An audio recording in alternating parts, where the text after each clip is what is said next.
안녕하세요. 미스터리 수사국입니다. 오늘은 여러분께 영화보다 더 흥미로운 사건을 소개해드리겠습니다.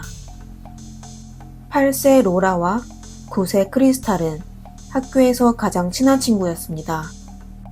어느 일요일, 둘은 약속대로 집 근처 공원에서 자전거를 타며 놀고 있었습니다. 날이 어두워졌지만 두 소녀는 집으로 돌아가지 않았어요. 가족들은 집 근처에서 밤새 수색했고 이튿날 아침에서야 이미 숨진 두 소녀를 발견하게 되었습니다. 경찰은 수사 후 바로 용의자를 확보해야 하는데요. 바로 피해자 로라의 아버지인 34세 제리 홉스였습니다. 제리는 신문을 통해 자신이 범인이라고 자백하며 울며 사건 과정을 진술하였습니다. 모든 사람들이 사건이 종료됐다고 생각했을 때 놀라운 반전이 일어났는데요. 결코 가벼운 사건이 아니었습니다. 사건은 일리노이주 북동부의 소도시 자이온이라는 곳에서 발생했습니다. 이 도시의 인구는 약 2만 5천 명 정도 되었고 도시의 경제 발전은 상대적으로 좀 뒤처졌습니다. 그리고 이번 사건의 주인공 제리는 전형적인 가난한 사람이었죠. 1970년 제리는 8학년에 학교를 그만두고 사회생활을 시작했고 범죄를 밥 먹듯이 저질렀습니다. 그는 무단 침입부터 차량 강도, 폭행, 심지어는 판매 금지 품목의 불법 판매도 했었습니다. 하여 쭉 감옥 생활을 했었죠. 더욱 무서운 건 그의 성격이었는데요. 한번 화내면 미친 사람 같았죠. 2001년 제리는 당시의 여자친구 쉴라와 같이 트레일러 캠프에서 지냈습니다. 그러다 8월의 어느 날 둘은 사소한 일로 말다툼을 벌였고 싸움은 결국 몸싸움까지 이어졌습니다. 이웃 주민은 그 소리를 듣고 달려가 두 사람을 진정시키려고 했지만 제리는 바로 집구석에 있는 전기톱을 들고 분노하며 이웃을 쫓기 시작했습니다. 다행히 이웃 주민 중 한 명이 삽으로 그를 기절시켜 위기를 극복했습니다. 이번 사건으로 인해 제리는 사람을 다치게 하지는 않았지만 결국 유기징역 18개월을 선고받았죠. 2005년 4월 출소하게 된 제리는 자이온으로 돌아가 여자친구 쉴라의 집에서 거주하였습니다. 제리와 여자친구는 총 4명의 자녀를 키우고 있었는데요. 13살 메건, 10살 제리 주니어, 8살 로라와 6살 제레미였습니다. 그리고 제리가 출소한 지 한 달 만에 로라가 실종된 거였죠. 2005년 5월 8일 일요일 어버이날이었습니다. 점심 식사를 마친 8살 로라는 자전거를 타고 집 옆에 있는 공원으로 갔습니다. 사람들은 모두 공원 나무다리에서 자전거 타는 걸 즐겼습니다. 하지만 저녁이 되고 약속한 시간이 훨씬 넘었는데도 로라는 귀가하지 않았어요. 쉴라는 걱정이 되어 딸 친구의 집으로 전화하여 아이를 찾기 시작했고 로라의 절친 크리스탈도 오후부터 보이지 않았다는 걸 알게 됐습니다. 두 아이의 가족들은 바로 경찰에 신고했고 밤새도록 아이들을 찾기 시작했습니다. 경찰은 두 아이의 실종 포스터까지 준비했지만 결국 배포하기도 전에 안타까운 소식을 듣고 말았습니다. 아침 7시쯤 제리는 공원의 외딴 잔디밭에서 로라의 자전거를 발견했습니다. 그리고 자전거와 가까운 곳에 두 아이가 숨진 채 엎드려 있는 걸 발견하였습니다. 제리는 살려달라고 외쳤고 사람들은 바로 911로 신고 전화를 걸었습니다. 8살 로라의 몸에는 여러 군데 상처가 있었습니다. 둘은 다른 곳으로 옮겨진 흔적이 보였고 신발은 벗은 채 옆에 가지런히 놓여 있었습니다. 경찰은 바로 전과자 제리를 유일한 용의자로 지목하여 조사를 시작했습니다. 밤샌 신문 끝에 경찰은 끝내 제리의 자백을 받아냈습니다. My name is Detective Schwetz with the Lake County Major Crime Task Force. Jerry Hobbs, is that your name? Yes, sir. Okay. Jerry, is this a consent for electronic recording that you gave me earlier? Yes, sir. Just a couple minutes ago? Yes, sir. And you wrote your name down? Okay, and you're aware of your rights, and you agreed to speak with me in Detective Harris' office. Is that correct? Yes, sir. Okay. On May 8, 2005, Sunday about 3 p.m., I got home with my wife Sheila and our 4 kids. My daughter asked if she could go out and play with her friends. Sheila said it was okay even though she was still grounded after stealing Sheila's $40. I didn't agree with the letting her go, but I didn't say anything at the time. At about 4:30 p.m., I decided to check on Laura and bring her home. I was walking on a dirt trail and I ran into Laura and her friends Crystal on the trail. I told Laura that she had to come home and she argued with me and I grabbed her by the arm. She tried pulling away and was telling me to let her go. Crystal also told me to let Laura go. Crystal pulled out a small knife from her pocket. 경찰은 자백서를 통해 제리를 고의성애죄로 기소하였습니다. 법원에서는 사건 재판 전까지 제리의 보석을 거절하였습니다. 사건은 곧 끝날 것 같았지만 실은 생각처럼 간단하지 않았습니다. 제리의 변호사는 범행을 자백하는 비디오는 있지만 사건에 빈틈이 많다는 걸 발견하였습니다. 경찰 측은 제리의 범행 증거를 밝힐 물증이 전혀 없었습니다. 우선 사건 현장에 있었던 두 아이의 몸에는 제리의 DNA나 기타 붉은 흔적이 없었습니다. 사건 현장으로 보아 제리가 범인이라면 그의 몸에는 당연히 붉은 흔적이나 아이들의 DNA가 잔뜩 묻어 있어야 맞죠. 하지만 제리의 집이든 사건 현장에서든 경찰은 증거물을 발견하지 못했습니다. 그리고 가장 의심스러운 점은 제리의 자백 영상에서 날카로운 무기는 자신의 것이 아니며 크리스탈이 항상 몸에 지니고 다니던 것이라고 했습니다. 하지만 크리스탈의 가족은 딸이 겨우 9살이라고 천진난만한 아이가 친구 만나러 가는데 어떻게 무기를 들고 나가겠냐며 부인하였습니다. 그리고 경찰도 그가 얘기한 날카로운 무기를 찾아내지 못했습니다. 경찰은 또 두 아이를 발견한 곳과 가까운 곳에서 담배꽁초와 빈병을 발견했는데 위에 묻은 DNA도 제리의 DNA와 일치하지 않았습니다. 또 사건 당시 애쉬튼이라는 초등학교 교장이 마침 현장에 있었는데요. 그는 멀리서 로라와 크리스탈이 한 소년과 얘기하고 있는 걸 목격했다고 했습니다. 그 소년은 보기에 15세 정도 되었고 갈색 피부와 검은 머리를 가지고 있었습니다. 변호사는 그 소년이 사건의 중요한 인물이라며 제리가 범인이 아니라고 주장함과 동시에 판사에게 두 아이의 몸에서 발견한 DNA를 재검사하도록 신청했습니다. 2007년 8월 29일 사건 발생 2년 후였습니다. 제리의 재심은 감감무소식이었지만 사건에 대해서는 중요한 단서를 얻게 됐는데요. 일리노이 연구소는 로라의 손톱에서 모르는 남자의 DNA를 발견하였습니다. 제리의 DNA와 일치하지 않았어요. 제리의 변호사는 이를 증거로 제리의 무죄를 주장하며 석방 요구를 했습니다. 하지만 사건 담당자인 검사 마이클 머멜은 DNA에 대해 아주 터무니없는 이유를 늘어놓았는데요. 그의 주장에 따르면 공원에 사람이 많아 8살 로라가 놀다가 타인과 부딪혔을 때 손톱 혹은 몸에 다른 사람의 DNA가 묻었을 가능성이 높다며 제리의 무죄가 아니라고 확정지을 수 없다고 말했습니다. 판사는 검사의 증언을 믿고 증거를 수집하여 제리를 기소하기를 기다렸습니다. 시간은 하루하루 흘러 2010년이 됐습니다. 제리는 이미 감옥에서 5년이라는 세월을 보냈지만 그에 대한 재판 일정은 여전히 정해지지 않았습니다. 제리는 더 이상 자신의 미래에 대해 희망을 품지 않았습니다. 하지만 생각 밖에도 다른 사건으로 제리의 사건은 해결이 되었습니다. 2010년 2월 27일 늦은 밤, 대학을 막 졸업한 JT와 KM이 집으로 걸어가고 있는데 한 명의 남자가 갑자기 나타나 사격독으로 그녀들을 협박해 돈을 요구하였습니다. 그리고 JT를 위협하여 차에 태워 외딴 교회로 갔습니다. 그 남자는 강제로 JT와 관계를 맺고 또 그녀를 숨지게 한 후 현장을 떠났습니다. 하지만 정말 다행히도 숨진 것처럼 보였던 JT는 그냥 기절한 거였습니다. 그녀가 깨어났을 때 살림의 눈밭에 쓰러져 있었고 옆에는 눈이 가득했습니다.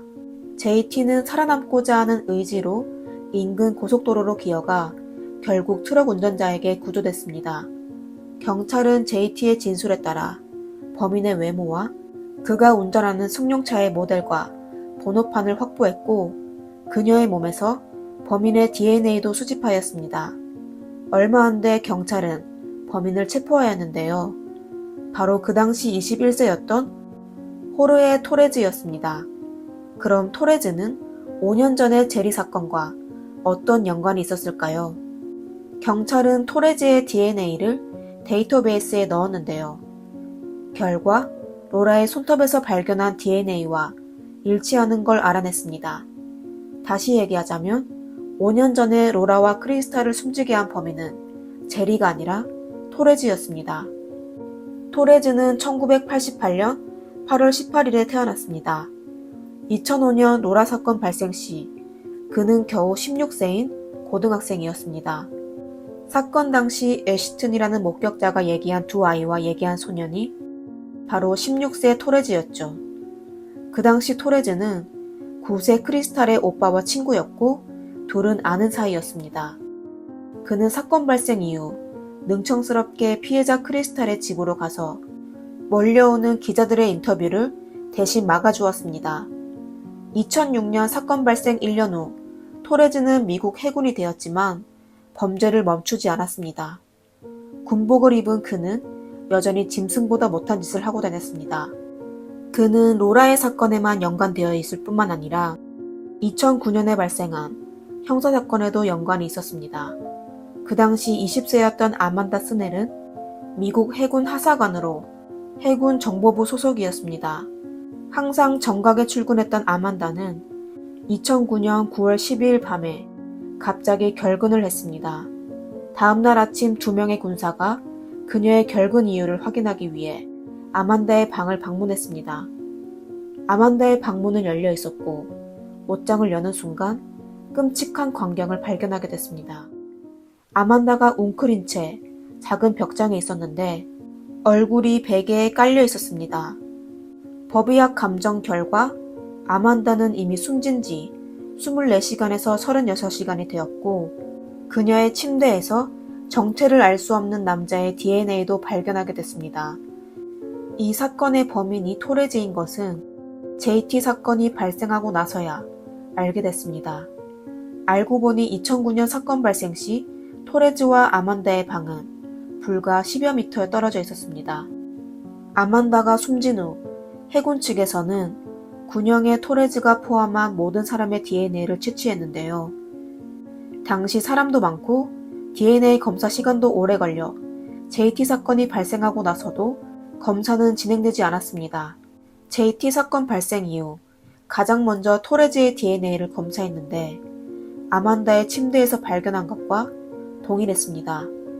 토레즈가 체포되고 경찰은 핸드폰을 확인했고 여러 명의 여성을 숨지게 한 사진과 동영상이 들어있는 걸 발견했습니다. 2010년 12월 토레즈는 JT 사건과 기타 여러 형사사건으로 5개의 무기징역과 168년의 유기징역을 선고받았습니다. 검찰은 침대 시트에 있는 DNA 이외의 다른 증거물은 찾아내지 못했는데요. 토레즈가 아만다와 침대에서 관계를 맺은 적이 있어 DNA가 있는 건 당연하다고 했습니다. 경찰은 단서를 확보하기 위해 오사마라는 수감자에게 몰래 연락하였습니다. 오사마는 레스토랑을 운영했는데요. 하나로 약 694억 원의 금융사기를 저질러 입소하게 된 것입니다. 입소 후 그는 토레즈와 같은 방에 갇혔습니다. 경찰은 도청기로 토레즈의 범행 자백을 받아내면 형량을 줄여주겠다고 제안했습니다. 결국 사기꾼 오사마는 완벽하게 자백을 받아냈습니다. There's our apartment on the beach. Okay. She woke up. She saw him. She couldn't believe her own eyes. So she rose her eyes. She looked at me. Yeah, she like staring at me. So I jumped down and I covered her mouth before she could start screaming. So like I told you, I tied her up with half the cord. When You tied up her hands? Yeah, with half her laptop cord. Like, can't let her go. She recognizes me. Oh, yeah? So I took the other half cord, put it around her neck, and I choked her on necklace. She trying to fight you? Yep, she's tied up. 오사마가 제공한 녹취 파일로 버지니아 검찰은 토레즈를 기소했고 2014년 4월 8일 배심단은 토레즈가 아만다를 숨지게 한 것에 대해 유죄 판결을 내렸습니다. 이에 판사는 토레즈에 대해 극형을 선고하였습니다. 4년이라는 긴 시간이 흐른 뒤 2018년 9월 토레즈는 경찰의 제안을 받아들여 로라와 크리스탈을 숨지게 한 혐의를 인정했습니다. 토레즈의 자백으로 판사는 토레즈에게 유기징역 100년을 선고했습니다. 그의 형량을 다시 정리해보면 JT 사건으로 받은 5개의 무기징역과 168년의 유기징역, 아만다 사건의 극형, 로라와 크리스탈 사건의 유기징역 100년 이렇게 있습니다. 하지만 사건은 여기서 끝나지 않았어요. 가장 중요한 문제가 있었는데요. 제리는 왜 사건 발생 후 본인이 범죄자라고 인정했을까요? 출소한 제리는 변호사와 함께 기자회견에서 그 당시 상황에 대해 진술했습니다. I'm doing this case because they was wrong. They knew they were wrong. And they kept going with it when it didn't stop. DNA came out in 2008. They didn't give them a fine. And they just kept going forward with it. I'll tell you what I think happened is they were just looking for somebody. They didn't care who they had, but they had me at the time. They had me in that room. And once they had me in the room, they weren't going to let me go. They do what they do. I mean, I can't get into details, I guess, but once they got me, they wouldn't let me go. They wouldn't let me. I asked for a lawyer twice. I tried to walk out. They wouldn't let me walk out. And they just focused in on me. All the while you're grieving, you know, Yes, ma'am. or not even probably at that point. Right, I wasn't even myself. How long did it go on, and were you allowed to sleep? No, sir, I wasn't. It went on for almost 24 hours. Do you remember the moment that you thought, I'm just going to confess to, and what went through your mind at that point? I was just trying to get out. I was a broke man. Yeah. I just gave them what they wanted. 그럼 시간을 거슬러 2005년 5월 8일 밤으로 한번 돌아가 봅시다. 제리와 그의 가족들이 딸 로라가 실종된 걸 알고 밤새도록 수색했습니다. 그리고 이튿날 아침 7시가 돼서야 숨진 로라와 크리스탈을 발견합니다. 경찰은 신고를 받고 30분 뒤에 현장에 도착하여 제리를 경찰서로 데려가 신문합니다. 경찰은 전과자였던 제리를 유력한 용의자로 지목합니다. 그 후 24시간 동안 형사 4명은 제리에 대해 10번 이상의 신문을 진행합니다. 이미 전과 이력이 있던 제리에 대해 무자비한 고문과 강도 높은 신문을 진행한 것입니다. 일반적으로 신문을 시작하기 전에 우선 용의자에게 미란다 조항에 대해 정확히 설명합니다.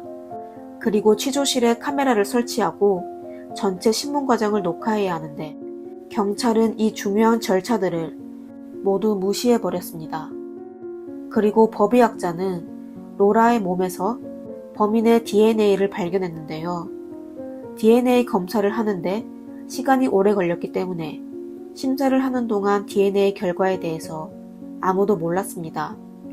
하지만 그럼에도 불구하고 형사들은 자신의 경험으로만 제리가 범인이라고 판단한 것입니다. 제리에게 첫 신문부터 잔인한 사건 현장 사진을 그대로 보여주며 심리적으로 압박을 줬습니다.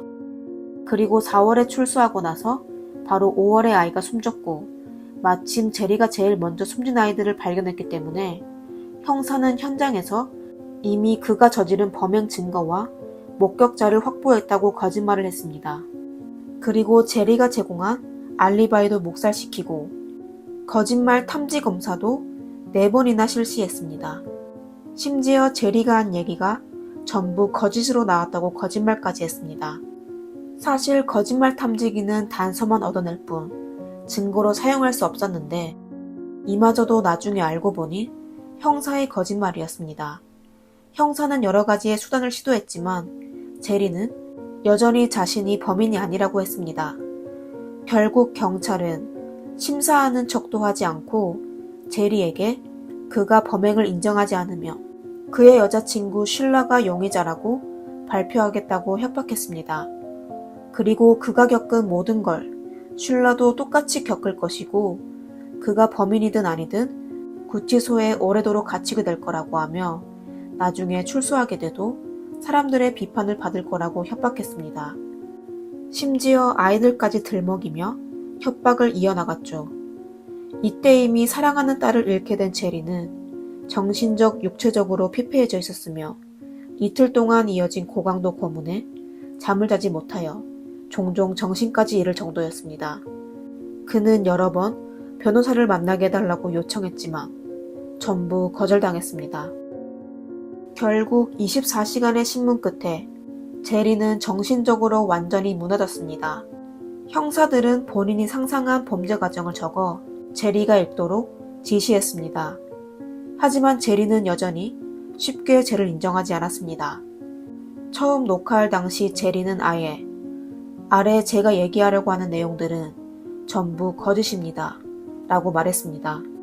이에 형사들은 바로 영상 녹화를 중단하고 다시 협박하기 시작했습니다. 판사는 당연히 형사들의 고문을 알고 있을 거라고 생각하여 제리는 우선 판사를 만나게 해달라며 판사 앞에서만 읽을 수 있다 주장했지만 형사들은 그의 요구를 거절했습니다. 그리고 두 번째 영상에서 제리는 일부러 크리스탈이 감자깎이를 들고 있었다고 말하며 형사들을 화나게 했습니다. 세 번째 비디오 녹화 중에서야 제리는 할 수 없이 형사들이 준 서류 그대로 읽었습니다. 녹화가 끝난 후에서야 형사들은 제리에게 미란다 조항을 읽어주었습니다. 더욱 소름 끼치는 건 검찰도 이번 사건을 현지 경찰과 함께 덮으려고 한 사실입니다.